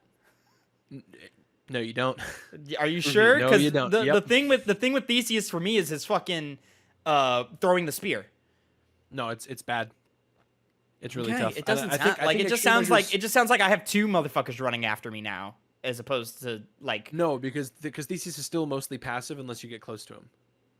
Because he'll passively just hit you with a bunch of mortar shots. But if you're me and you're a Chad, you prioritize Theseus first. Yeah, because he's easier to take out first. or he's better to take out first because then you can get rid of the god stuff, and you don't have to worry about the Minotaur because he's just kind of running at you, and you can kind of kite him around. Yeah, yeah. If you take Theseus out, the rest of the fight is a cakewalk. But like I still struggle to see how this is a problem because like Wait. it just sounds easier to me. Put it on then and try it. You take out Theseus and the rest of the cakewalk. Can you take out Theseus first? Yeah. I used to take out the Minotaur first, but then I started taking out Theseus first. This is something Phil taught me when we switched over to PlayStation, where I saw him. I was watching him play before a hype stream, and I watched him take focus Theseus, and I went, "Oh, you focus him?" And he goes, "Yeah, man, I actually find that it's easier." And I went, "I should try that," because it's definitely Theseus easier. is an asshole. I'm pretty sure if you do Extreme Measures 4, I haven't proved this because you don't need to get to do 4 for like the trophy for it to get for the heat level, I should say. But I'm pretty sure it gives Hades a 3rd phase. Oh. Yeah, that would be frustrating. I think we can all agree though that Theseus is the hardest boss. Theseus and the Minotaur. Theseus Minotaur, yeah, probably. Yeah. Even more so than Hades. I think specifically Theseus is the asshole to me. Like I really don't like Theseus. But yeah, the story I think is fine. But the way the game is structured, it's not meant to be a like really impactful story or anything. Yeah, it's not about the narrative. I find myself getting a certain number of hours in, and then I just lose interest in it because it's so piecemeal, and like you could go 5 hours without getting an update, depending on where you are in your runs and what you're focusing on. Like as soon as the Pact of Punishment comes in, it could, you're tweaking with different things and getting different heat levels, and you're focused on getting the currencies for your upgrades. So like it may be a cool minute before you beat Hades again, so like you don't remember what your mom told you the last time you were there, and so you don't really remember what the mystery is or the central conflict, and you just kind of start losing interest, and your interest wanes as you go on. I think it's the main reason I've never really gone the mile and like completed the story or whatever, because I'm like, well, I mean, it's just more variations of the same game. Like you just make it harder, which is cool, but like once you beat Hades, I would argue once, then you've beaten Hades. But really, it's like once you get past like 3 or 4, that's when like I think like, okay, yeah, you've really played Hades. Yeah. Yeah, I'll compare it to God of War Ragnarok, which has a very good blend of like down the middle gameplay and story. Mm-hmm. While Hades obviously, definitely, as you guys said, definitely gives you way more gameplay because that's the central focus comparative to the story, which is done piecemeal. I found it always investing. And I always was looking forward to the next plot point to be revealed, though it may not have been as much of a forefront, factor as it is in some other games. I was, it gave me enough to where I was constantly like, okay, why did things play out the way they did? And then even after the whole, your thing with your mother was resolved, you had the Olympians come in and the resolution of that, and how you kind of got that the relationship that had been building between Hades and the Olympians was frayed, but kind of just due to a lack of communication. And fixing it just seemed it was done in a way that was just kind of realistic. It wasn't like there was any bad guys or villains. It wasn't like this is there's the evil asshole who's just causing all these problems. It was just a simple family spat that could be resolved. Yeah, Hades is that friend from high school that you stop texting for 2 weeks and then you basically forget they exist.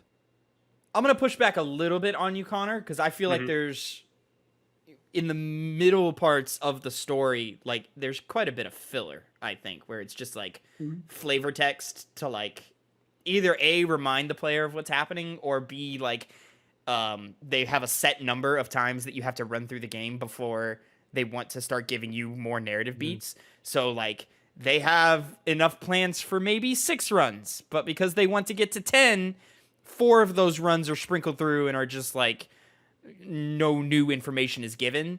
And when you get through a run and the objective is to beat Hades and you beat it, and then the reward is supposed to be a story beat, and that story beat isn't there, your interest plummets. Because they just don't have the plot doesn't progress enough every single run to where you're like, oh, I am invested. Like there just becomes points where I'm like, all right, well that wasn't really worth it. So now what is my investment? If it's not the story, oh, it's these mechanics. Let me get my weapons up or my mirror up or whatever.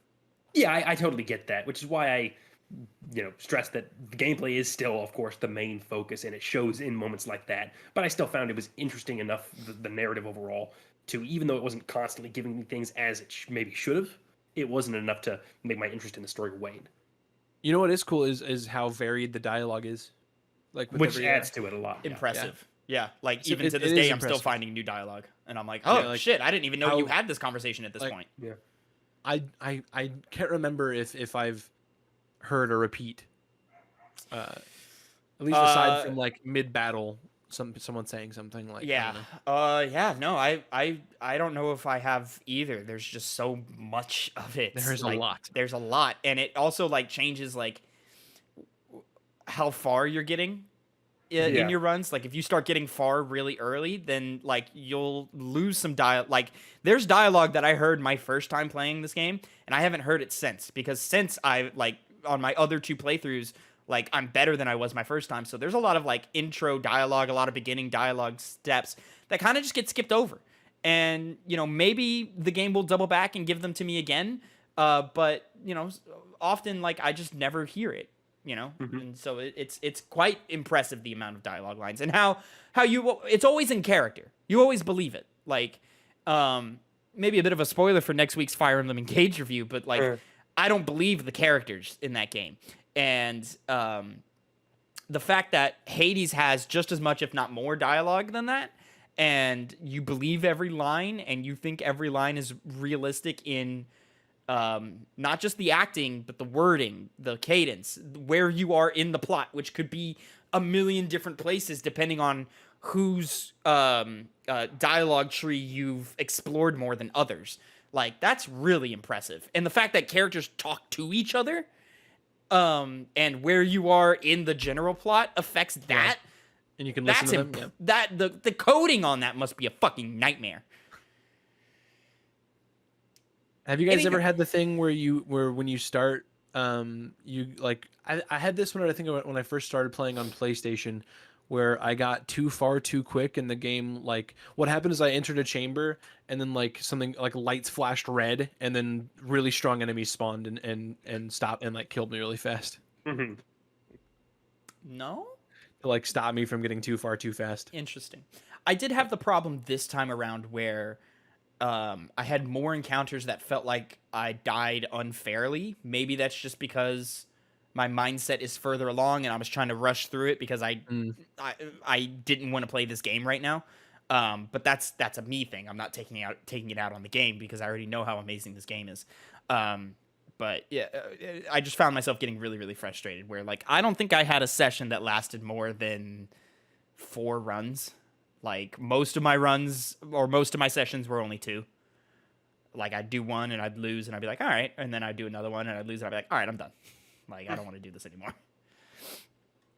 Gentlemen, anything else we want to say about Hades before we start ranking this bad boy? I don't think so. I think I'm all good. I love this game. It's fantastic, and I feel like it's one of those games where I'll just kind of just keep it on my console in some way, because I for this time playing through, I downloaded the PS4 version so I can get more trophies. Of course, you did. I love that. That's awesome. Look what you guys are like now. You platinum assholes. I mean, I'm gonna do the same thing for Final Fantasy VII Remake. So, so let's go ahead and dive into our list. If you've been playing along with us all of this time, this is our 8th game that we've reviewed. The current ranking goes like this: number 7, Batman: Arkham Asylum; number 6, Resident Evil 4. Oh fuck! Excuse me, that one snuck up on me. 4. Number 6, Resident Evil 4. Number 5, Portal. Number 4, Chrono Trigger. Number 3, Dishonored. Number 2, The Last of Us. Number 1, God of War Ragnarok. Can I go first? I think I should just Please, Connor, go first. I was actually going to ask for you to go first because me specifically, I don't know if you think this game is better than Chrono Trigger, because I wouldn't know. Fair enough. See, what I'm going to do is fight an uphill losing battle. I know this. I understand. But I'm going to do it anyway. And considering my recent experience... He's either going to put this way too fucking high or way too fucking low. Considering... See, I've gotten to a certain point in video games fairly recently. Well, we'll see. Because I've got like my philosophy for video games has gone to a certain point. I am a gameplay over anything story now. Now, Okay. top two games. Too high. It's going way too high. If it's not fun, you're not going to play it. Exactly. And as I said before, I do like the story. I understand it's not the best. There's way better ones out there. I still was enjoying it through the entire time, paired with a game that, like I said, 2022, I'm still playing this even now. Now, as far as replayability, I think The Last of Us is better than God of War Ragnarok. I will not play Ragnarok for a long, long, long time. Last of Us, I already played multiple times back when it came out. Won't play Last of Us again for a while either, because I did play it so many times back in the day, and I played it now. But one thing I can say is I'll always go back to Hades. As we said, that's what's always going to be on the docket, so I'm putting it at number 1. I'm going to go crazy. I know. Yeah. I know. Yeah, I was that's afraid- fucking crazy, bro. There's some, That's there's some what I bit in think. the back of my mind. I was like, okay, I think he might do it at number 1. But then the more rational part of me was like, okay, he's probably going to go like 2, maybe 3. Yep. But I decided to put it at the number 1 Uno spot. Well, this is a losing battle for me because Well- Phil won't do his fucking homework. No, here's the thing. I'm not putting this. I could see this at number 3. That's where I'm putting it. I could see this at number 3. I don't think I can give it 2 or 1. Really. Yeah. Explain why someone who has not put it or who has not played The Last of Us and takes any opportunity he can to dunk on me for my adoration of it. Why are you struggling to put it over 2? I just feel like as great as Hades is, I feel like it doesn't have as much reach. I feel like The impact's not there. the impact's not there. Yeah. Interesting. True. That's certainly an element of it. I think there's a before Last of Us times, Well, and then there's so an after Last of Us times. Here's my thing. I'm obviously gonna reach for Hades far before I reach for Last of Us to like pick up a controller and play. But I'm not deluded enough to not.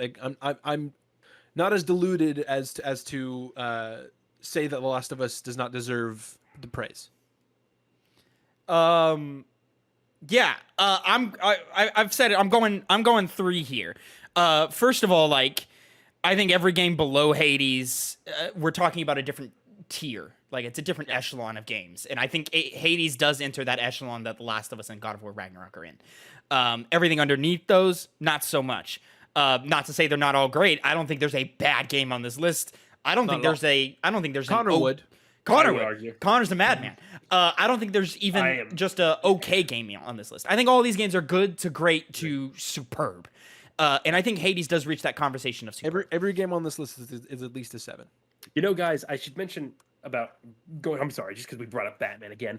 Go ahead. Plato was made to commit suicide when he talked out against the gods back in ancient Greece. Plato? The people knew that he was. The people were so afraid of what he had to say that they made him kill himself. And I am. Let's just say I'm vindicated in that spot for Batman.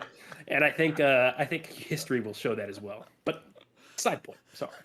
I mean, right, Connor, we agreed Connor, with you you in the rankings. Like, Batman is compared our least yourself favorite to- game on this list. You just compared yourself to Plato. I did. Yeah. I love this, man. Tavin, you will have to take out the part where he said the K Oh word. shit. What part? What did he say? Oh, killed himself? Yeah. I messed up. It was Socrates. Socrates. Oh, was the Socrates. answer. Socrates was the answer. I think that's Well- fine. I don't think that's that big of a deal. But returning to the conversation here, if we talk, so clear, I think just from Dishonored down, all of these games are great. They just don't break through into that conversation of greatest of all time. And I think God of War Ragnarok, Last of Us, and Hades do. The thing about it is, one, I agree with you, Phil. Here, let me change my streaming window so that you boys can also see what I'm looking at here. I'm not watching the stream, but yeah. So many fucking buttons I gotta click. There we go. Hades, I think, does have better gameplay than The Last of Us. And I am a gameplay is king person. However, I think games can be more than just gameplay. So if I'm going for a casual, like I just want to sit back, relax, turn my brain off, I'm gonna reach for Hades.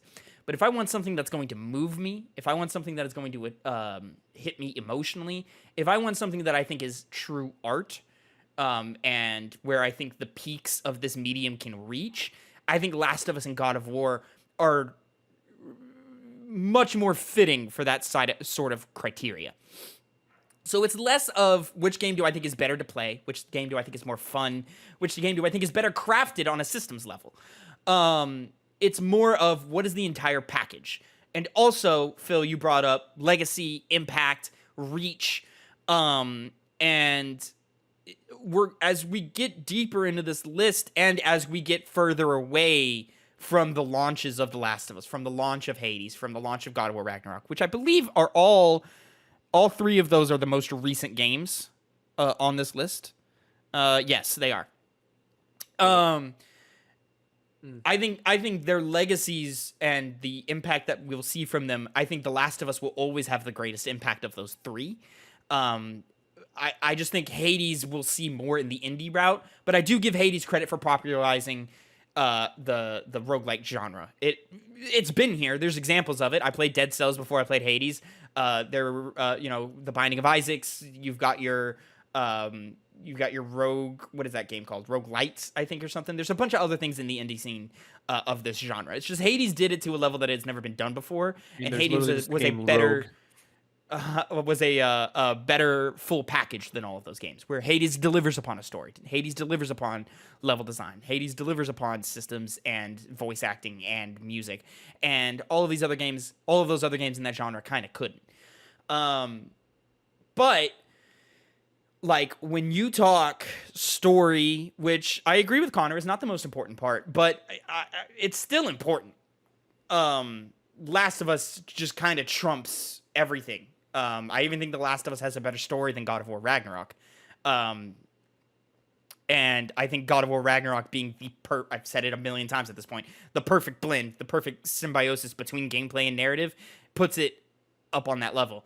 Last of Us took stories and video games which always tried to be serious, but always came off super melodramatic, or always came off super campy or corny or edgy, or when you actually broke down the plots of some games, they were actually bad. Like, it felt good in the perspective of the gamer, but if you just played the cutscenes, you'd be like, man, this story sucks. Uncharted is a great example of that, where like the stories of Uncharted fucking suck, but they don't feel like they suck when you're playing them. Last of Us story works. And I think the proof is in the pudding as we dive deeper into the TV show and as that narrative continues. Granted, it's always been more cinema. You see how like fucking dynamic this conversation is for me? At the end of the day, I think Last of Us is better. And so yeah, I'm putting Hades at number 3. I'm putting Hades at number 3. So by law of averages, this would be putting Hades, because it comes down to if you're letting it go above Last of Us or not. I mean, I thought I said 3. Oh, I thought you were debating. Okay. No, I was saying by law of averages, does this turn it into? It just reaches 3. It doesn't go any higher than that. Connor, it's like muted, it's like if we were Connor, you muted. I didn't hear anything you've said recently. Oh, well, that's unfortunate. You threw your phone up. I don't know what that was about. Oh, I had already determined that it was number 3, so I already put it there like 10 minutes ago. Okay, because I knew it was gonna go that way. Gotcha. Okay.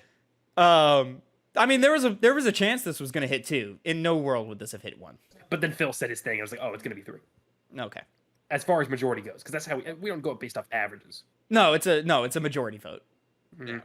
Yeah. So like if we were all scattered across the board, it would just be like Batman, for example. If I put Batman at 1, Phil put it at 4, and you put it at 7, Connor, it would have landed at 4 because that's where Phil's vote stopped. But anyway, so yeah, our new ranking, ladies and gentlemen, is number 8, Batman Arkham Asylum. Number 7, Resident Evil 4. Number 6, Portal. Number 5, Chrono Trigger. Number 4. Did I say 4, Chrono Trigger? Number 5, Chrono Trigger. Number 4, Dishonored. Number 3, Hades. Number 2, The Last of Us #1, God of War, Ragnarok. All right, Tavin, give us the wheel. I'm happy with that. The wheel! It's time for the wheel. Talk about our new rules. Are we agreeing on that rule that I put in the chat, or like is that okay? Okay, just so not like too many of the same type of game all at once. Yeah, I understand. well, it was more of I wanted to put in a sort of a mulligan rule where the three of us look through this list right here that we have, and we each take an entry out. If you don't want to, you don't have to. Oh, we're just taking it out? I thought we just weren't gonna. I thought if it landed on that, we're just gonna be like, okay, spin it again. No, just take it out. Like, just be like, hey, I really don't want to play that game this month. Like, so let's just pull it out. You can't do it 2 months in a row. So, for example, right now I'm gonna pull my thing would be Fire Emblem Three Houses. I'm gonna pull that out because we're playing Fire Emblem Engage right now, and I'm just not in the mood. So, are you then just gonna like take it and put it back in, or what? Yeah, like literally, like there's like a little check mark thing that I can click, and it comes out, and then I just re-click that check mark. Okay. Fair enough. You need to remove Hades. You need to take off Hades. I do need to take off Hades. I need to find it. So, gentlemen, is there anything in the list that you're like, I really don't want to play that right now? Can we skip that this month? But next month it has to be there. Mm-hmm. Inscription. Right. You're pulling Inscription out, Phil? Yeah. That's shocking to me. Okay. I just played it. Got you. Connor, is there anything in the list that you're like, I could do without that right now? It was literally one that I put in too. So. I can't find Fire Emblem. I know it's in here. It's going to be towards the bottom.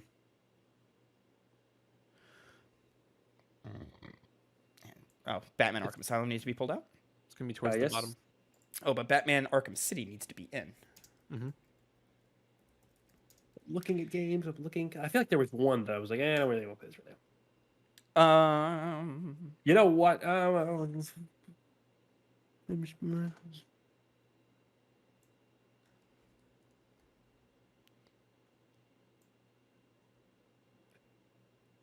You know what? I just don't feel like playing this month. What's that, buddy? Persona. Yeah. Persona's coming out. That's fair. Oh, I want to play the game. Just it's gonna be busy. I want to say it's above a Mega Man X. Above Mega Man. Here's the XCOM, Jedi, KOTOR, Resident Evil. Is it not? Did you even put it in? I should have. I just copy pasted everything. When I first made this list, take the Persona out. Persona 4. I thought you were changing it to Persona 3 anyway. I am, yeah. So I'll change that to Persona 3. I don't care what version of Persona 3 you play. That's fine. It could be Persona 3 Portable. Yeah, or it's Fire Emblem is just not on here. Interesting. Okay. Well, Fire Emblem. A lot of that afterwards. 3 Houses. Really thought it was, but that's strange. I'm gonna have to go back and recheck everything. Come back all the way down here and knock that out. All right. There we go. Now, we let the wheel decide. Where are we going this month? What are we playing? I fucked it up because I went full screen. I'm sorry. I'm going fool. again. I'm going again. What fun game will we be playing this month? We are hitting. Oh, what are we playing? The first Resident Evil. Resident Evil 1, the remake version. We're not playing the original PlayStation version. It'll be the GameCube remake, which is a very traditional remake with twists and turns. This game scares me. So, gentlemen, don't be afraid to use a guide. Use your guides. I'm going to try my best not to use a guide, but as soon as I get lost, I'm going to be like, all right, where the fuck am I going? It's not that difficult. It isn't for the most part. It's just maybe the end. Yeah. So that'll be our